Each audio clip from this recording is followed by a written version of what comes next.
hello friend नमस्कार जय जगन्नाथ देखिपे आम प्राय राति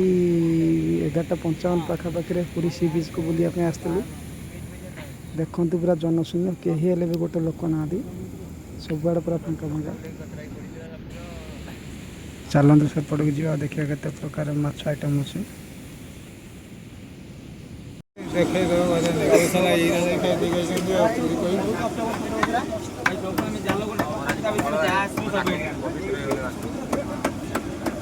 जलपरी कौ दिन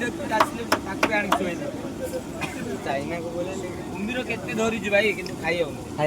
बड़ ना छोट छोट बड़ कि कौन भाई पैक कर देल भाई घर को जीवन तुम तो सकाଳେ खुल नथिल आज सकाळ बंद सही कथा सकाळ ज्वर आस आम 10टा को खोली कौन है मैंने खुलना दिया सी फूड